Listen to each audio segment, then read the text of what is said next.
बरेचसे जण police station म्हटलं की घाबरतात, पोलीस म्हटलं की घाबरतात, घाबरायलाही पाहिजे. परंतु पोलीस स्टेशनची भीती जोपर्यंत सामान्य जनतेच्या मनातली कमी होणार नाही तोपर्यंत सामान्य स्त्री माझ्यापर्यंत पोहोचणार नाही. खरं तर 78 गावं आहेत. ठाणेदार म्हणून 6 महिने मी चार्ज घेतलेला आहे. आल्या आल्या गणपती होता, देवी होती आणि इलेक्शन होते. ते त्याच्यात पूर्ण 6 महिने कसे निघून गेले कळलं नाही. परंतु ज्या गावात संधी मिळाली त्या गावात पोहोचण्याचा खूप प्रयत्न केला आणि शाळा कॉलेजपर्यंत आम्ही पोहोचतोय, ट्युशनपर्यंत पोहोचतोय. का? कारण तर हे महिला अत्याचार आहे.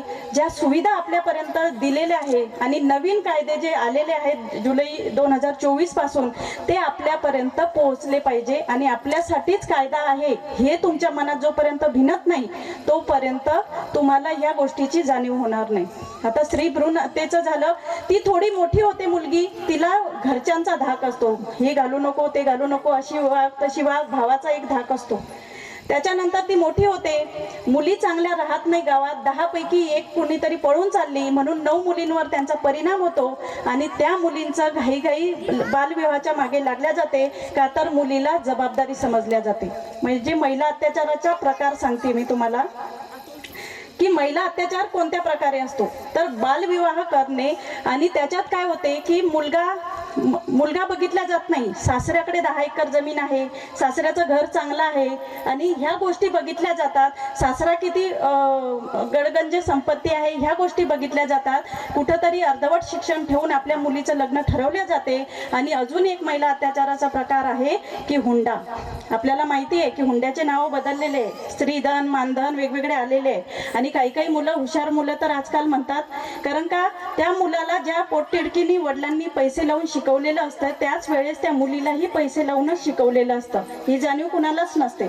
आपण मुलींना मोठं करतो, मुलांनाही मोठं करतो, प्रत्येकाला खर्च सारखाच लागतो, परंतु हुंडा मुलीकडून घेतला जातो आणि आपला बाप 1 एकर कुठंतरी गहाण ठेवतो. अशा परिस्थितीत कुठून तरी उसनमारी करतो. बालविवाह न कळत का होईना जबाबदारी मुलीची समजल्या जाते आणि ग्रामीण भागातला आहे त्याच्यामुळे सांगते की मुलीचं 18 वर्षाखाली असली तरी चांगला सासर आहे म्हणून तिचं लग्न लावून दिल्या जाते. पुढे ती लग्नानंतर 2 महिन्यातच लक्षात येते की आपण फक्त सासराच पाहिला आणि घरच पाहिलं, मुलगा तर बेवडा निघाला. मुलाकडे लक्ष होतंच कुणाचं, फक्त घरी प्रॉपर्टी आहे, घरी घर चांगलं आहे एवढंच आपण बघतो आणि तिचंही अर्धवट शिक्षण. आता तुमचा मुलगा असलाही घरी तरी ती वहिनी आल्यानंतर त्या मुलीची अर्धवट शिक्षणामुळे ती एकदम तिला म्हणजे दुर्बल होते आणि घरी माहेरी राहून किती दिवस राहणार, कारण का ती सक्षमही नसते, तिच्या पायावर उभी राहू शकत नाही कारण का अर्धवट शिक्षण झालेलं असते. आणि ज्या गोष्टी सांगाव्याशा वाटतात त्या मी त्याच्यामुळेच सांगते की आपण काय करतो की घाई गडबडीत मुलीच्या विवाहाचा निर्णय घेतो आणि न कळत होईना मुलीला महिला अत्याचाराकडे, घरगुती हिंसाचार ज्याला म्हणतो आपण, नवरा मारतो, हे करतो, घराबाहेर काढतो, तर या गोष्टीकडे कुठंतरी वळल्या जाते. त्याच्यानंतर ती म्हातारी होते, तिचे मुलं मोठे होतात, तिच्या मुलाला त्या म्हातारीची लाज वाटते. आजकालचे मुलं तुम्हाला माहिती आहे, खेडेगावात 13-14 वर्षाचा मुलगा झाला तर मायबापाचं ऐकत नाही. तुम्हाला काय कळते म्हणतात, बऱ्यांना अनुभव असेल, बापाच्या कानाला लागला कानापर्यंत की आईचंही ऐकत नाही बापाचंही ऐकत नाही. आणि हा स्वानुभव आहे. बरेचसे म्हातारे लोक आमच्याकडे येतात की मॅडम मुलांनी मला मारलं, घराबाहेर काढलं. तर ही खरं तर शोकांतिका आहे, परंतु अशा केसेस माझ्यापर्यंत येत आहे म्हणजे हे प्रकार समाजात चालू आहे. म्हणून आपल्या पोलीस स्टेशनपर्यंत येतात की म्हातारे तळमळत येतात की माझ्या मुलांनी मला मारलं. ज्याला आपण वंशाचा दिवा म्हणतो तेच मुलगा त्यांना घराबाहेर काढायलाही कमी पडत नाही. असं मी म्हणत नाही की मुलीलाच हे करा किंवा हे, फक्त भेदभाव करू नका. जर तुमची मुलगी शिकणार असेल, जर माझ्या आई वडिलांनी हा विचार केला असता की आपल्याला कशाला मुलीला शिकवायचंय तर ग्रामीण पोलीस स्टेशनला ठाणेदार माणूसच आला असता का? लेडीज नसते आली. परंतु माझ्या आई वडिलांनी मला प्रोत्साहन दिलं, मुलींना समान वागणूक दिली, त्यामुळे आपण इथं पोहोचलो. एक ग्रामीण भागातील नागरिक या नात्याने शिक्षण जे महत्त्वाचं आहे, जर शिक्षित आई असली, आपण सावित्रीचा जो वारसा चालवतोय, खरं तर सावित्रीबाई फुले आणि महात्मा फुलेंचं आपण नाव त्याच्यासाठी घेतो की त्यांनी शिक्षणाचे दार मुलींसाठी उघडे करून दिले आणि ते दार उघडे केले. शिक्षित आई जर असली तर ती स्त्री भ्रूण हत्या होऊ देणार नाही. ती मोठी झाली, तिला कुणाच्या दबावाखाली बळी पडायचं काम नाही आणि ती जर सक्षम असली तर तिला हुंडा द्यायचं घ्यायचं काम पडणार नाही. ती जसं सक्षम मुलगा पाहिजे शिक्षकांना नाहीच होते, कारण का मुली ग्रामीण भागातलं वातावरण बघता ह्या गोष्टी सांगणं आवश्यक आहे. बालविवाह करणं कायद्यानं गुन्हा आहे, कायद्यानं हे आहे, पण मुली चांगल्या राहत नाही म्हणून नाही आहे. गिव्याचं जे मागचं प्रकरण होतं तेही याच्याशीच रिलेटेड होतं म्हणून ही बोलायची वेळ आली खरं तर. आणि मुलंही शहाणे नाही, कारण का आपल्याला माहिती आहे 2020 मध्ये कोरोना आला, प्रत्येकाच्या हातात अँड्रॉइड मोबाईल आला, प्रत्येकाच्या घरी अँड्रॉइड मोबाईल आला. जर बाळ जेवत नसेल तर त्याची आई त्याला कार्टून लावून देते आणि स्वतःचे घरकामं करत बसते, अशी शहरातली पण स्थिती आहे. आणि अँड्रॉइड मोबाईल 10,000 कुठेतरी उसनवारी करून मोबाईल घरी आणला गेला का तर ऑनलाईन क्लासेस केले पाहिजे. परंतु ऑनलाईन क्लासेसच्या नादात आपण एकदाही लक्ष केलं नाही की गुगल झालं, यूट्यूब झालं, ह्या गोष्टींवर काही अवेलेबल आहे, कोणताही डाटा अवेलेबल आहे. जे सर्च केलं तुम्ही, जे त्याच्यात ऑप्शन टाकलं ते सहजासहजी व्हिडिओ प्राप्त होतात. आणि अशामुळे जे ग्रामीण भागातले मुलं मुली आहे ते कमी वयातच खूप मोठ्या गोष्टी काय काय करायला लागले आणि त्याच्यातूनच गुन्हेगारी प्रवृत्तीला वाव मिळत आहे. त्याच्यामुळे मी जास्त वेळ घेणार नाही, परंतु मी नेहमीच सांगते की तुमचे पाल्य म्हणजे एक 30 मजली इमारत असते. 30 मजली इमारत म्हणजे 10 मजले 10 मजले आणि 10 मजले. 3 मित्र असतात, एक लिफ्ट असते. 3 मित्रांची रूम 30व्या मजल्यावर त्यांची खोली असते. 30व्या मजल्याच्या लिफ्ट जवळ जातात, एवढे मोठे जिने चढून जाणं तर शक्य नाही. लिफ्ट जवळ गेल्यानंतर त्यांच्या लक्षात येते की लाईट गेलेली आहे. मग आता लाईट गेलेली आहे म्हटल्यावर 30 मजले चढूनच जायचं आहे, कारण का 30व्या मजल्यावर ती रूम आहे. तर मग असं करतात की 30 मजले चढून जायचं तर टाइमपास करत जाऊ. तर एक मित्र म्हणतो की मी गाणं म्हणेल, 10 मजले पहिले मी गाणे म्हणत जाईल आणि 10 मजले आपण पार करून देऊ.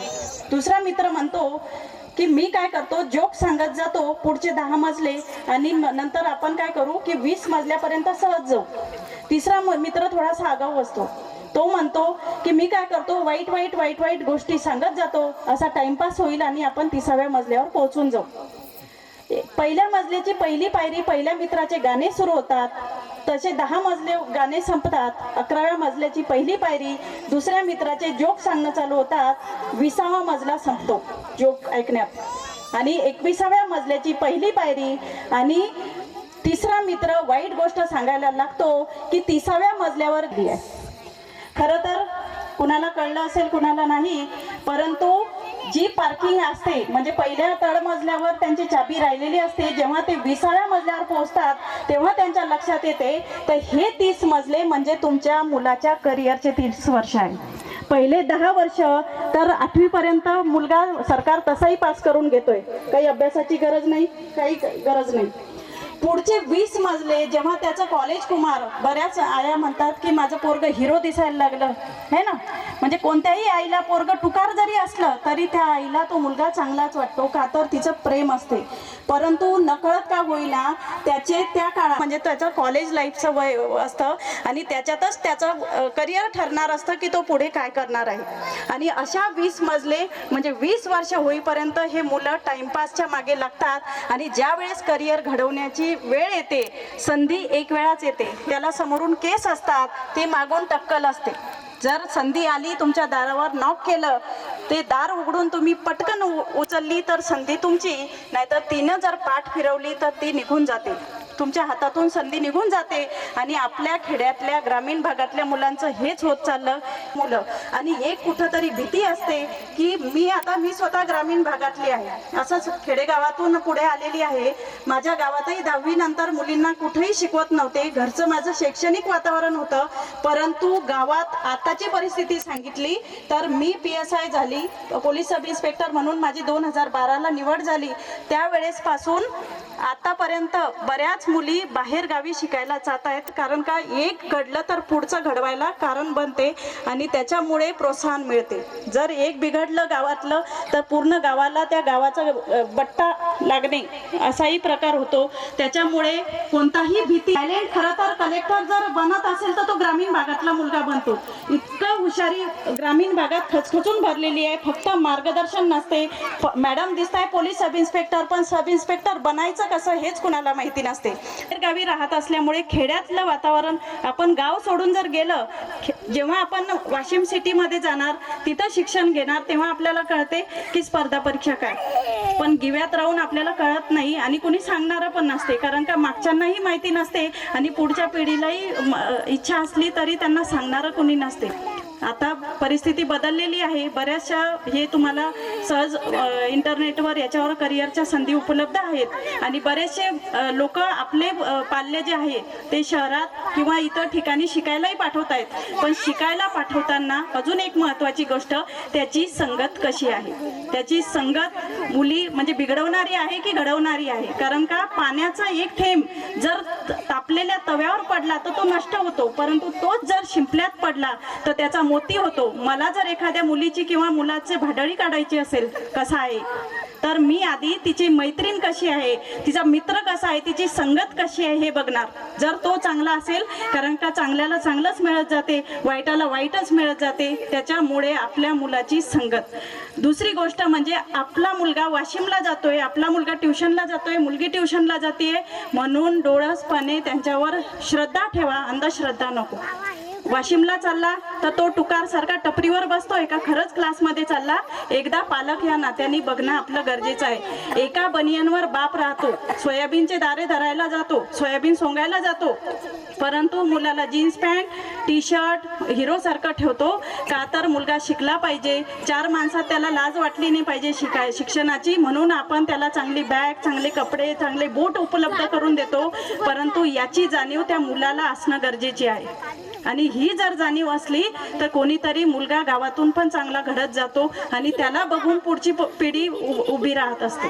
खरं तर गिवा गावाचं कौतुक करते मी की खूप कमी मॅटर माझ्याकडे येतात. मी आधीच म्हटलं गिवा म्हणजे असं यायचंही काम पडलं तर रोड विचारत विचारत यावं लागतं, कारण का पोलीस स्टेशन पर्यंत कोणी पायरी चढतही नाही, चढलंही नाही. परंतु ह्या गोष्टी नसती मी आली तर मला ह्या चांगलं म्हणजे वंचित राहिल्यासारखं वाटलं असतं तुमच्यापासून, कारण का तुमच्यापर्यंत एक पालक या नात्याने ह्या गोष्टी पोहोचणं खूप गरजेचं आहे.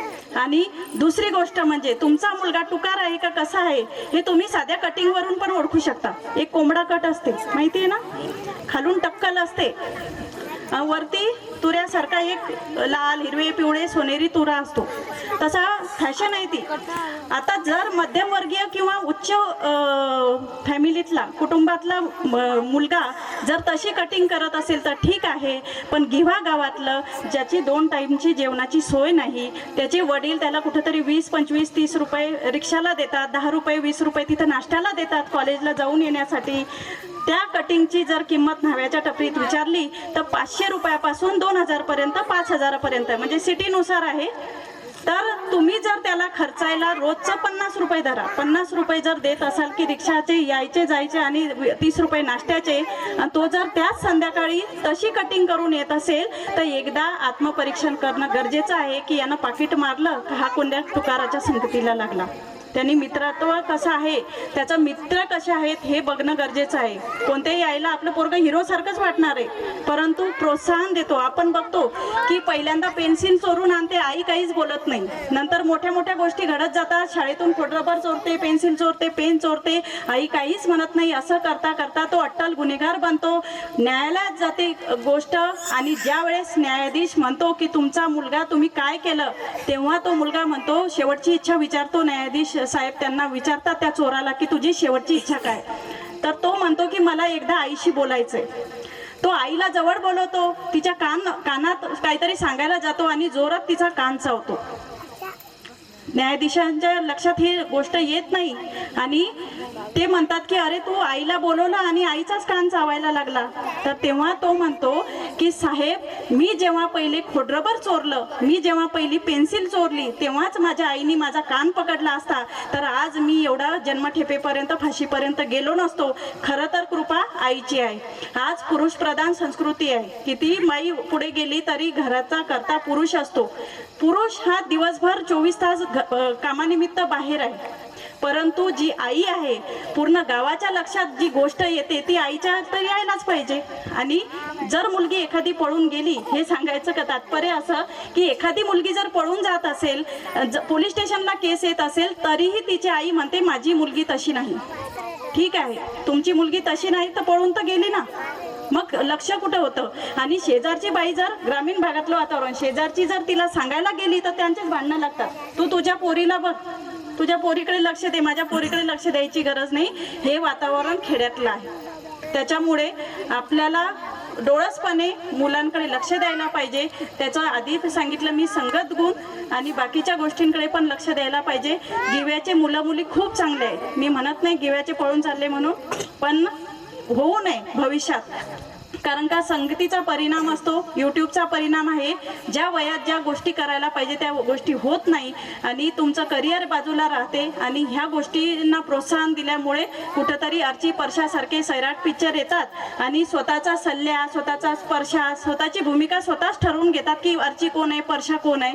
तर हे वातावरण कॉलेजलाही होते, शाळांमध्येही होते. आणि ग्रामीण भागातून आधीच्या चिठ्ठ्या चपाट्या गेल्या, आता व्हॉट्सअप आलेलं आहे, डायरेक्ट मेसेज जातो पोरीला, कुठंतरी चोरून मोबाईल देतो. 3-3 महिने मुलगी मोबाईलवर बोलत असते मुलांनी दिलेल्या, तरी घरच्यांच्या लक्षात येत नाही.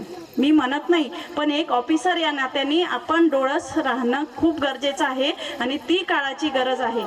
मुलींनी पण आपल्याला जाणीव ठेवली पाहिजे, मुलांनी पण आपल्याला जाणीव ठेवली पाहिजे की ज्या विश्वासाने आई वडिलांनी, मी म्हणत नाही मुलींनी हेच कपडे घालावे तेच कपडे घालावे, मी म्हणणार नाही, पण तुम्ही जेही काही घालाल त्यामधून तुमचे संस्कार धडधडीत उमटून पडले पाहिजे. कुणाला तुमच्याकडे बघण्याची हिंमत झाली नाही पाहिजे. त्याच्यामुळे सक्षम बना. श्रीदेवी पाटील तुमच्यासाठीच आहे, परंतु तुमची मुलगी किंवा मुलगा कॉलेजला जातो. आज आपण बघतो की बदलापूर सारख्या घटना वाढलेल्या आहे. त्याच्यामुळे कायद्यात नवीन नवीन सुधारणा करण्याची गरज पडलेली आहे. आपल्याला वाटत होतं मुलीच सुरक्षित नाहीये, पण आता 3 वर्षाच्या मुलापासून म्हाताऱ्या 70 वर्षाच्या बाईपर्यंत आणि मुलं पण सुरक्षित नाहीये, पुरुष वर्ग पण सुरक्षित नाहीये. त्याच्यामुळे आपण म्हणतो की निर्भया असतील, महिला संरक्षण पथक असतील. खरं तर डायल 112 जी सुविधा आहे, जी महिला नवऱ्याचा मार खाते ती येऊ शकत नाही. म्हणजे जी बाई नवऱ्याच्या गाडीवर बसून मार्केटला जाते, परत येते, त्या नवऱ्याचीच तक्रार घेऊन तो तिला परत आणेल का पोलीस स्टेशनला की माझ्याबद्दल तक्रार दे? नाही. छोटं बाळ आहे, त्याला जर काही अडचण असली, घरची काही काळजी संरक्षणाची गरज असली, तो काही कुणाला बोलत नाही, त्याला गरज आहे. किंवा ज्येष्ठ नागरिक जे 60 वर्षाच्या वरचे आहे, त्यांना गरज लागली, त्यांचे हातपाय काम करत नाही, अशांसाठी डायल 112 आहे. पण संध्याकाळ झाली की जे बेवडे बावडे आहे त्याचेच जास्त 112 वर कॉल येतात. खरं तर ही सुविधा या तिघांसाठी आहे आणि ज्यांना खरी गरज आहे, गाड्या आहेत 2च, त्याच्यापैकी एक डायल 112 ची आहे स्पेशल ठेवलेली. परंतु असे एखादा कॉल आला तर लांडगा आला रे आला, तिकडे गाडी जाईपर्यंत इकडे खरंच एखाद्या बाईला गरज असली तरी पण आपण पाठवू शकत नाही. आताच एक कॉल, आम्ही येतानाच एक कॉल आला, तो म्हणतो माझ्यावर अन्याय झाला, स्वतः खूप पिलेला आहे. अन्याय तर झालाच आहे. मी म्हटलं डायल 112 करून अन्याय झाला, खरं तर बाकीचं काही नाही. कारण का हे या लोकांना जे स्वातंत्र्य दिलंय आपण याच्यासाठी महिलांपर्यंत, श्रीदेवी पाटीलचा नंबर माझा प्रत्येक गावात मी प्रत्येक मुलींपर्यंत पोहोचवलेला आहे, ज्या ज्या शाळांमध्ये गेली. आताही मी सांगते की माझाही नंबर मी तुम्हाला देते, परंतु तुमच्या गावात येईपर्यंत तुम्ही श्रीदेवी पाटीलला फोन केला, काही अडचणीत असल्या लेडीज पण, आणि तुम्हाला शेतात काही झालं अचानक आणि तुम्ही मला कॉलही केला, मी तुमच्यापर्यंत येईपर्यंत 20 ते 25 मिनिट, अर्धा तास लागणार. पण त्या अर्ध्या तासात काय होईल याची शाश्वती कोण देणार आहे? त्याच्यामुळे आपण आत्मसंरक्षक आपलं संरक्षण करायला शिकायला पाहिजे. तुमच्यात हिंमत, तुमच्यात प्रत्येक बाईमध्ये श्रीदेवी पाटील दडलेली आहे. फक्त तिला वर आणायची गरज आहे. वर्दी घालूनच फक्त असं आहे का? जी बाई हिमतीने लढली, आपण म्हणतो हिरकणी बाळाला दूध पाजण्यासाठी कडा उतरून आली, तिच्यातही हिंमत होती. एवढ्या रात्रीचा कडा, जो कडा दिवसाही कोणी चढू शकत नव्हतं, हिरकणी ती बाळासाठी उतरून आली होती. माहिती आहे ना हिरकणी?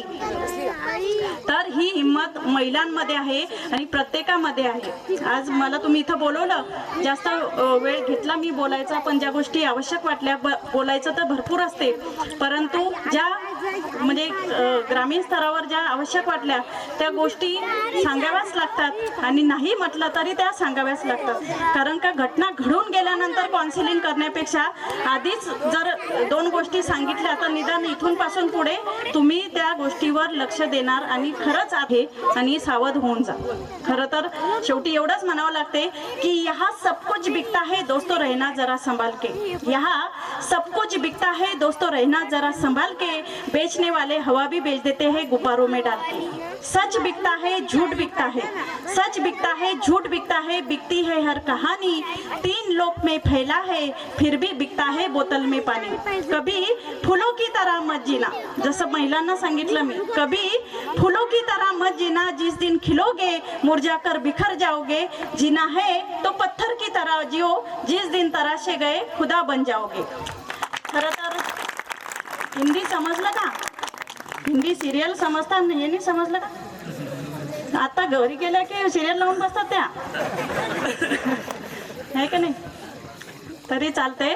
या निमित्ताने का होईना गिव्हाच्या महिलांना पण भेटता आल्या. बऱ्याच गावात असं असते की पुरुषांचे कार्यक्रम असतात पण महिला एवढ्या मोठ्या संख्येने दिसत नाही. खरं तर गिव्हा ज्या महिला उपस्थित आहेत त्यांचे पण मी अभिनंदन करते की एवढ्या चांगल्या म्हणजे कार्यक्रम तर निमित्त चांगलंच आहे, परंतु एवढ्या मोठ्या संख्येने तुमचं छोटंसं गाव असूनही मला वाटते पूर्ण गावच उपस्थित असेल इथं, गावाची लोकसंख्या बघता. तर जे आयोजक आहे त्यांचं पण मी विशेष अभिनंदन करते. जे महाराज येणार आहे त्यांचं मी खरं तर अतिक्रमण केलेलं आहे 10-15 मिनिटांवर, पण तरी महाराजांची क्षमा मागते. कारण का जे कीर्तनातून सांगणार आहे, पोथी पुराणाचं मी असं श्लोक बिक्स नाही सांगू शकली, परंतु जे रियालिटी आहे, जी खरी परिस्थिती आहे आणि जी मी रोज जगते, रोज अनुभवते, एक अधिकारी या नात्याने जे सांगावं वाटलं, हक्काने तुमची मुलगी म्हणून सांगितलं आणि तुमची मुलगी म्हणूनच ते तुम्ही समजून घेणार, एवढीच मी अपेक्षा करते आणि माझे शब्द संपवते. धन्यवाद.